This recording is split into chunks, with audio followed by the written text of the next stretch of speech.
Monsieur le Président du Sénat,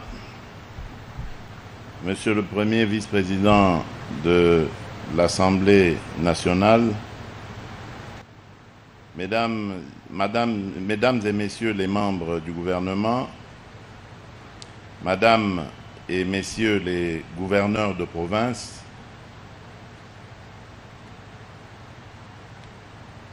Honorable Président des assemblées provinciales, honorables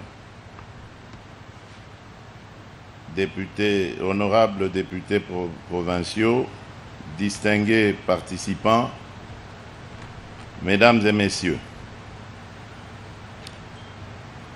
Avant de commencer, évidemment, je voudrais remercier Maman Fifi Masuka, la gouverneure, pour cette minute, pour sa demande de la minute de silence, parce que nous sommes tous bouleversés par la disparition de cet être cher qui hier avec nous, qui était parmi nous pour ceux qui l'ont vu, et dont la mort est survenue cette nuit, malheureusement. Et merci également à vous, Madame et Messieurs les gouverneurs, pour votre motion de soutien.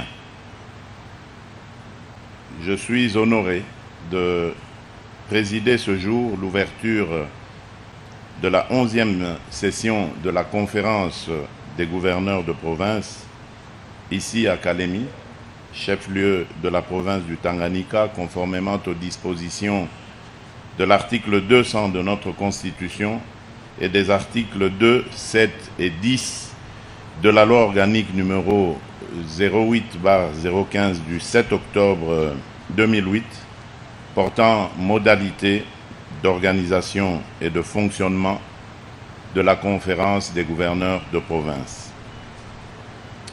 Je tiens avant tout à exprimer ma sincère gratitude à l'endroit de la population de cette belle province, capitale mondiale du lithium,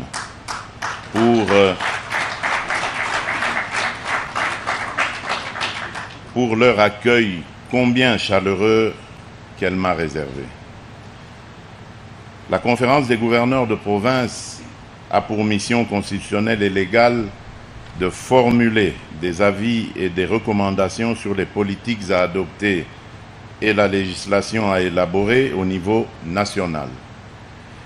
Par ce biais, elle contribue non seulement à la consolidation de l'unité nationale, mais également à l'harmonie entre le gouvernement central et les provinces.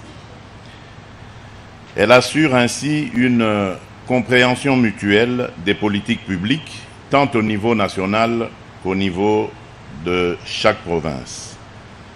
Ce cadre revêt donc une importance majeure, car il constitue un espace privilégié pour mesurer l'efficacité de nos stratégies communes en vue de renforcer une collaboration harmonieuse entre l'exécutif national et les gouvernements provinciaux.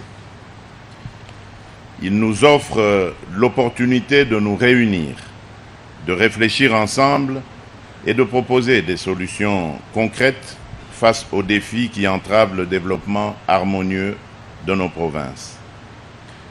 Nous avons le devoir, avec bienveillance et vigueur, d'accompagner à la fois les nouveaux et les anciens gouverneurs dans leurs efforts pour assurer une gestion efficace et un développement équilibré de toutes les provinces de la République démocratique du Congo.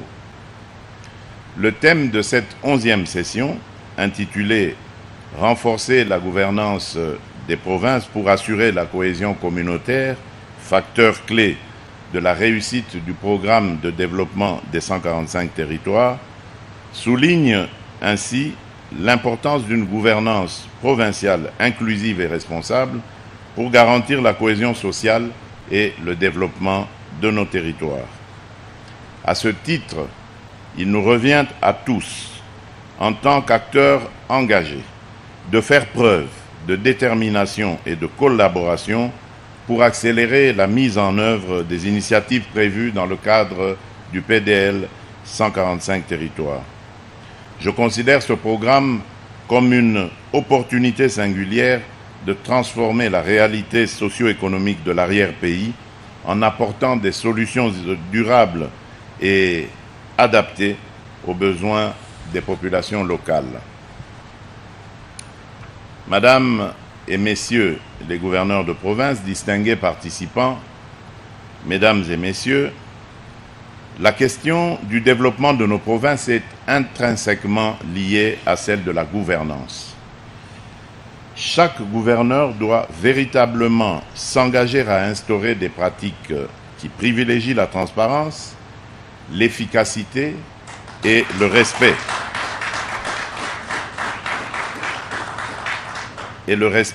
Des biens publics. Ce n'est qu'au prix de cet effort que nous pourrons garantir un avenir prometteur pour nos provinces et renforcer le progrès de nos entités territoriales de base. Rappelons que la gouvernance des provinces est encadrée par plusieurs textes législatifs tels que la Constitution de la République, telle que modifiée par la loi numéro 11/002 du 20 janvier 2011, portant révision de certains articles de la Constitution de la République démocratique du Congo du 18 février 2006. La loi numéro 8/012 du 31 juillet 2008, portant principes fondamentaux relatifs à la libre administration des provinces, la loi organique numéro 08/016 du 7 octobre 2008, portant composition, organisation et fonctionnement des entités territoriales décentralisées et leur rapport avec l'État et les provinces, la loi organique numéro 10/011 du 18 mai 2010, portant fixation des subdivisions territoriales à l'intérieur des provinces. Ces lois définissent le cadre légal qui régit les prérogatives et les responsabilités des autorités provinciales et sont supposées favoriser une gouvernance responsable et efficace. Malgré tout, le développement de nos provinces est entravé par plusieurs défis que nous ne pouvons plus ignorer. Parmi eux, l'absence de cohésion institutionnelle entre les gouverneurs et les assemblées provinciales qui limite l'efficacité de notre action sur le terrain. Les tensions récurrentes entre ces institutions, combinées à la fragilisation du pouvoir traditionnel, mettent à mal l'unité et la stabilité de nos provinces. À cela s'ajoute une insécurité persistante, source de crise humanitaire et d'instabilité institutionnelle qui affaiblit le fonctionnement des administrations locales. La gestion opaque des ressources et une allocation inadéquate des budgets d'investissement freinent également la croissance de nos territoires. Par ailleurs, le manque de ressources humaines qualifiées représente un obstacle majeur à la mise en œuvre de nos projets de développement. La qualité du service public provincial souffre notamment du non-respect des droits et devoirs des agents de carrière tels que définis par la loi numéro 16/013 du 15 juillet 2016. Enfin, la gestion des ressources destinées aux projets de développement reste décevante, aggravant le déficit d'investissement dans des infrastructures et des initiatives qui pourraient bénéficier à nos provinces. Cette situation érode la confiance des citoyens envers leurs institutions et retarde le progrès que nous aspirons tous à voir dans nos communautés. Pour surmonter ces défis, il est impératif de bâtir une gouvernance fondée sur la concertation, l'équité et une vision partagée du développement. Ensemble, faisons en sorte que chaque province soit un moteur de cohésion et de progrès. Madame et Messieurs les gouverneurs de province, distingués participants, Mesdames et Messieurs, au cours de cette session, outre l'évaluation des recommandations de la session précédente et la présentation par chaque gouverneur de l'état des lieux spécifiques de sa province, je souhaite que vous concentriez vos réflexions sur les thématiques suivantes. 1. La gouvernance responsable d'une province comme facteur clé du développement socio-économique. Une gouvernance efficace et intègre est le socle du développement socio-économique. Elle reflète l'engagement de l'État à garantir une gestion transparente et responsable, tout en consolidant son autorité pour répondre aux aspirations des citoyens. Il est impératif de renforcer les mécanismes d'une gouvernance exemplaire, capable de dynamiser et de diversifier l'économie locale et d'améliorer durablement les conditions de vie de nos concitoyens. 2. La gestion autonome et efficace des recettes pour les entités territoriales décentralisées, les ETD. Les entités territoriales décentralisées sont appelées à devenir de véritables moteurs du développement local. Pour cela, leur autonomie financière et leur capacité de gestion doivent être substantiellement renforcées afin qu'elles puissent maximiser leur impact sur les communautés qu'elles servent. Quelle stratégie devons-nous mettre en œuvre pour leur permettre de gérer leurs ressources de manière optimale, tout en garantissant une reddition des comptes rigoureuse? 3. Le contrôle efficace d'une province comme levier de développement. Un contrôle régulier, rigoureux et constructif des actions des gouverneurs et des institutions provinciales est essentiel pour garantir la transparence et obtenir des résultats concrets. Pour cela, il est crucial de renforcer les mécanismes de supervision afin d'assurer que chaque action entreprise soit en parfaite adéquation avec les objectifs nationaux de développement. Il est tout aussi essentiel d'impliquer activement les citoyens dans le suivi de l'action publique. Publions régulièrement des informations claires et accessibles sur les budgets provinciaux et les dépenses publiques afin de promouvoir une véritable transparence. Mobilisons également la société civile pour qu'elle joue pleinement son rôle dans le suivi et l'évaluation des projets de développement. Enfin, 4. L'implication des gouverneurs dans l'avancement du PDL 145 territoire.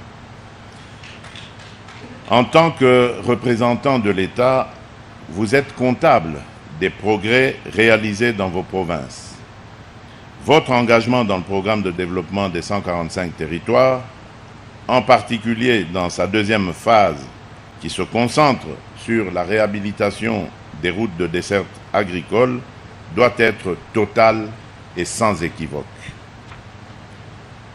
Madame et Messieurs les gouverneurs de province, distingués participants, Mesdames et Messieurs, cette conférence est une occasion privilégiée pour réaffirmer les 6 engagements que j'ai pris lors de mon investiture le 20 janvier 2024 pour ce second mandat en tant que président de la République démocratique du Congo.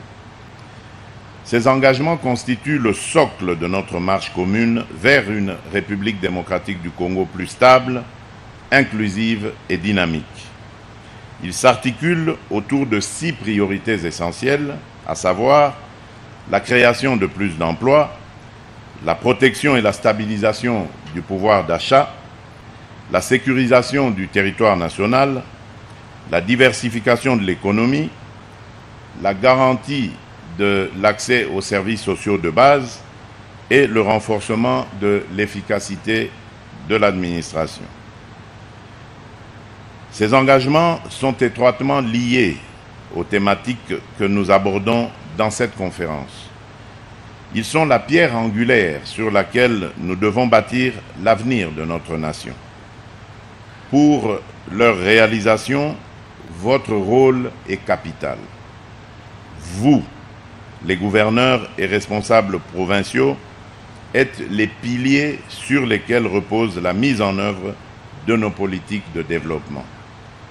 Une gouvernance responsable, transparente et efficace est essentielle pour bâtir une République démocratique du Congo prospère et forte. C'est ainsi que dès mon accession à la magistrature suprême, j'ai reconnu la nécessité impérieuse d'assainir l'environnement des affaires et de promouvoir un entrepreneuriat dynamique. Ce n'est pas une simple aspiration, mais une priorité stratégique pour transformer notre potentiel en opportunités concrètes, générer de la richesse et créer des emplois au bénéfice de tous les Congolais. Ces objectifs exigent une implication déterminée et un effort collectif à chaque niveau de responsabilité. En votre qualité de gouverneur, vous avez un rôle clé à jouer dans cette dynamique.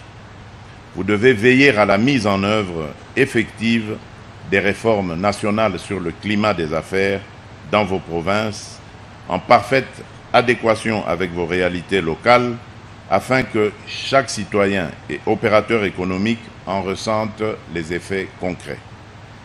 Cela passe par un suivi rigoureux et régulier pour garantir que ces réformes produisent des résultats attendus. Par ailleurs, dans les domaines relevant de vos compétences exclusives, il est impératif d'éviter toute mesure susceptible de nuire à l'attractivité et à la stabilité de notre environnement des affaires. Chaque action doit viser à renforcer la confiance des investisseurs et à promouvoir une croissance inclusive et durable. Je vous exhorte à considérer cette mission comme une responsabilité partagée, inscrite dans un engagement fort pour le développement économique de notre pays. Ensemble, alignons nos efforts pour offrir à chaque Congolais un avenir plus prometteur et faire de la République démocratique du Congo un pôle d'excellence économique en Afrique.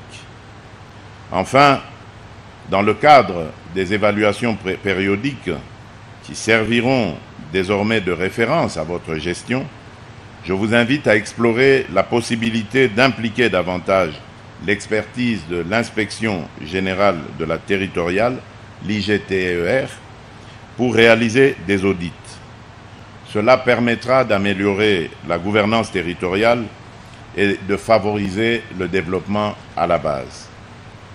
Ainsi, chaque gouverneur pourra désormais être évalué sur des indicateurs concrets, notamment le nombre de projets d'investissement effectivement réalisés dans sa province. Il sera également essentiel d'évaluer la réduction des conflits de pouvoir coutumiers et communautaires. Ces évaluations seront non seulement un outil de suivi, mais également un levier pour inciter à la mobilisation des ressources et à la mise en œuvre des solutions adaptées aux besoins des communautés locales. La paix et la tranquillité sociale doivent devenir des priorités partagées car elles sont les fondations d'un développement durable. Et donc, je vous dirai à propos du mémorandum que vous m'avez adressé que certaines réflexions sont en cours. J'ai bien compris vos revendications, vos desiderata, et des instructions d'ailleurs seront données à ce sujet aux différents acteurs concernés pour apporter des réponses. À vous donc, Madame et Messieurs les gouverneurs, acteurs clés du développement de notre pays, à vous, disais-je donc, revient la responsabilité d'ancrer cet élan d'émergence au cœur de nos provinces. Votre rôle est pivot, votre mission essentielle. Jouez pleinement votre partition avec discipline, rigueur et détermination. L'histoire retiendra votre engagement et la nation congolaise tout entière vous en sera reconnaissante. Sur ce, je déclare ouverte la 11e session de la conférence des gouverneurs de province. Que Dieu bénisse la République démocratique du Congo et son peuple. Je vous remercie.